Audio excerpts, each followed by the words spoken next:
इस समय मुंबई के करीब विरार में है। विरार के पास में ये जो अर्नाला ग्राम पंचायत है, छोटी सी ग्रामीण इलाका है। यहाँ बहुत बड़ा कार्यक्रम समीम खान ने किया है। इनकी अपनी खुद की संस्था है, अपंग कल्याणकारी संस्था। आज क्या कार्यक्रम था साहब, और कितनी बड़ी संख्या में लोग, ऑफिसर लोग आए थे यहाँ पे? ये वसई विरार महानगर पालिका के आसपास जो ग्राम पंचायत है, मतलब वसई तालुका के ग्रामीण भाग के जो विकलांग व्यक्ति हैं, दिव्यांग, उनके लिए ये प्रोग्राम का आयोजन किया गया था। उसमें हमने जैसे वसई तहसील में शहरी भाग के विकलांगों के लिए किया था, उसी तरह से ये ग्रामीण भाग के विकलांगों के लिए था। इसमें उसी तरह हमें ग्रामीण बचत गट की थोड़ी सी योजना अलग है, शहरी की अलग है, इसलिए ग्रामीण के हमने एक्सपर्ट को बुलाया था। सुप्रा मैडम ये आई थी उम्मीद से, उन्होंने विकलांग बचत गट के बारे में जानकारी दी। और दिव्यांग वित्त विकास महामंडल जो है, उनके हेड ऑफिस से राणे साहब हैं, वो आए थे, उन्होंने उसके बारे में जानकारी दी। इसके अलावा हमारी जिला दिव्यांग पुनर्वसन केंद्र के माध्यम से यहाँ पे 3 दिव्यांग व्यक्तियों को 3 पहिए की जो अर्नाला ग्राम पंचायत बहुत छोटी जगह है, लेकिन एक बड़ा कार्यक्रम यहाँ पे किया है। समीम खान की जो संस्था है, अपंग कल्याणकारी संस्था, 20 साल पुरानी संस्था है। इनके जरिए कुछ न कुछ कार्यक्रम समीम भाई करते रहते हैं। बड़े फाइटर किस्म के इंसान हैं। सरकारी योजना का लाभ किस तरीके से लोगों को, खासतौर पे स्पेशल लोगों को मिल पाए, खुद स्पेशल है, इसलिए स्पेशल लोगों की तकलीफ का इन्हें एहसास है और ये फाइट करते रहते हैं। ग्राम पंचायत का कुछ मामला बताया था कि बड़ी संख्या में उन्होंने 7,000 का कुछ बात कही थी, बाद में कुछ पैसा कम मिला। क्या मामला है समीम भाई? वो कैसा है कि इस वसई तालुका की सबसे बड़ी ग्राम पंचायत ये अर्नाला ग्राम पंचायत है, और इस अर्नाला ग्राम पंचायत में सबसे ज्यादा संख्या में दिव्यांग व्यक्ति रहते हैं जी। और इनका इनकम भी उतना ही है।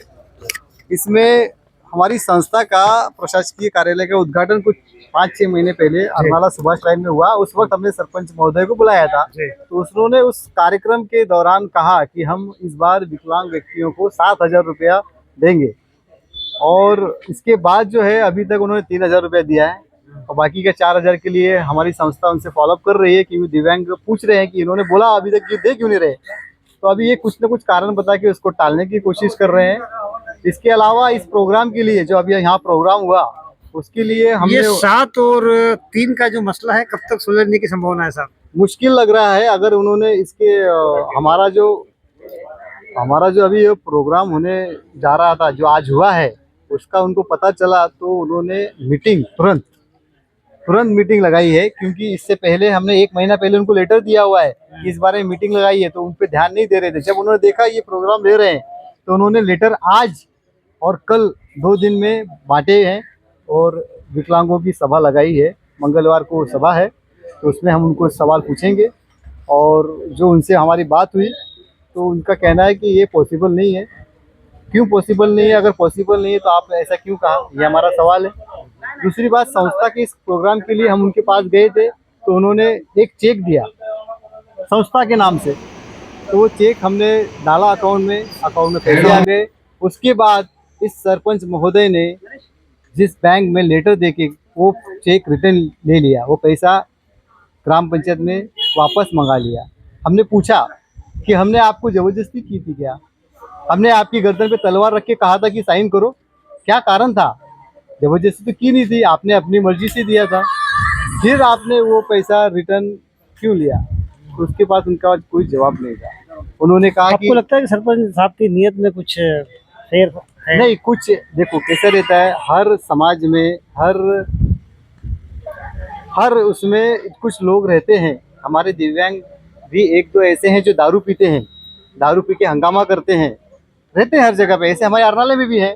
और वो ऐसा एक व्यक्ति है जिसके पास यूडीआईडी कार्ड भी नहीं है। जो यूडीआईडी कार्ड नहीं है, इसका मतलब वो शासन निर्णय के अनुसार वो दिव्यांग लाभार्थी भी नहीं हो सकता। ऐसे व्यक्ति के कहने पर इन्होंने वो चेक रिटर्न लिया, ऐसा मुझे मालूम। कितना अमाउंट था वो? 20,000 का अमाउंट था। तो उन्होंने वो रिटर्न लिया। तो हमने उनसे कहा कि अगर आप निर्णय लेने में सक्षम नहीं है, तो आपको सरपंच रहने का कोई अधिकार नहीं है। क्या नाम है उनका? नंद कुमार घरत। अच्छा। वो दिल का आदमी, अच्छा दिखता है वो आदमी जो है। वो सच में उनकी काम का तरीका हमको बहुत अच्छा लगा, लेकिन उनके अंदर एक कमी जो हमको नजर आई, वो निर्णय खुद नहीं ले पाते हैं। वो निर्णय लेने के लिए दूसरों का निर्णय लेके, दूसरों का सुन के वो निर्णय ले रहे हैं। ये अभी तक का प्रैक्टिकली अनुभव हमने देखा है। अगर वो स्वयं निर्णय लेते तो वो निर्णय, खुद का निर्णय खुद नहीं बदलते, दूसरे के कहने पर नहीं आपको बदलते। लगता है कि 7,000 का जो कमिटमेंट उन्होंने किया था वो पूरा हो पाएगा, या उसके लिए क्या उनका बोलना है? वो हम अभी मंगलवार को मीटिंग रखी है, उसमें वो क्या बोलते हैं वो हम देखेंगे। अगर वो देते हैं, विकलांग व्यक्तियों का उनका अधिकार है, उस अधिकार के अंतर्गत उनको देना चाहिए। नहीं देते हैं तो फिर हम कुछ और रास्ता अपनाएंगे। 25 तारीख को भी कुछ प्रोग्राम होने वाला है? 25 तारीख को अर्राला ग्राम पंचायत ने ही मीटिंग रखी है दिव्यांग के प्रश्न, क्योंकि हमने लेटर दिया था, 1 महीना पहले लेटर दिया था, उसका उन्होंने कोई जवाब नहीं दिया। आज भी संस्था को उसका कोई जवाब नहीं दिया। लेकिन हमारा ये प्रोग्राम आज का देखकर उनको मालूम पड़ा ये प्रोग्राम होने वाला है, तो उन्होंने उस जल्दबाजी में मीटिंग रखी है 25 तारीख को अर्नाला के दिव्यांग व्यक्तियों की। अर्नाला के दिव्यांग लोगों का भविष्य क्या होगा, इस तारीख को क्लियर हो ही जाएगा। कमिटमेंट था उनका 7,000 रुपये स्टाइपेंड देंगे, 7,000 का पेंशन देंगे, लेकिन 7 की जगह 3,000 देके ही उन्होंने अपना काम चलाने की कोशिश की है। कमिटमेंट उनका पूरा नहीं हो पाया है। 4,000 का नुकसान दिव्यांग को हुआ है, ये गलत बात है। 25 तारीख को देखना दिलचस्प होगा कि क्या फैसला होगा ग्राम पंचायत का, छोटी ग्राम पंचायत का, बड़े फैसले का हमें भी इंतजार रहेगा। मेरे सहयोगी जितेंद्र गोहिल के साथ हितेंद्र पवार, चैन 24, विरार, मुंबई।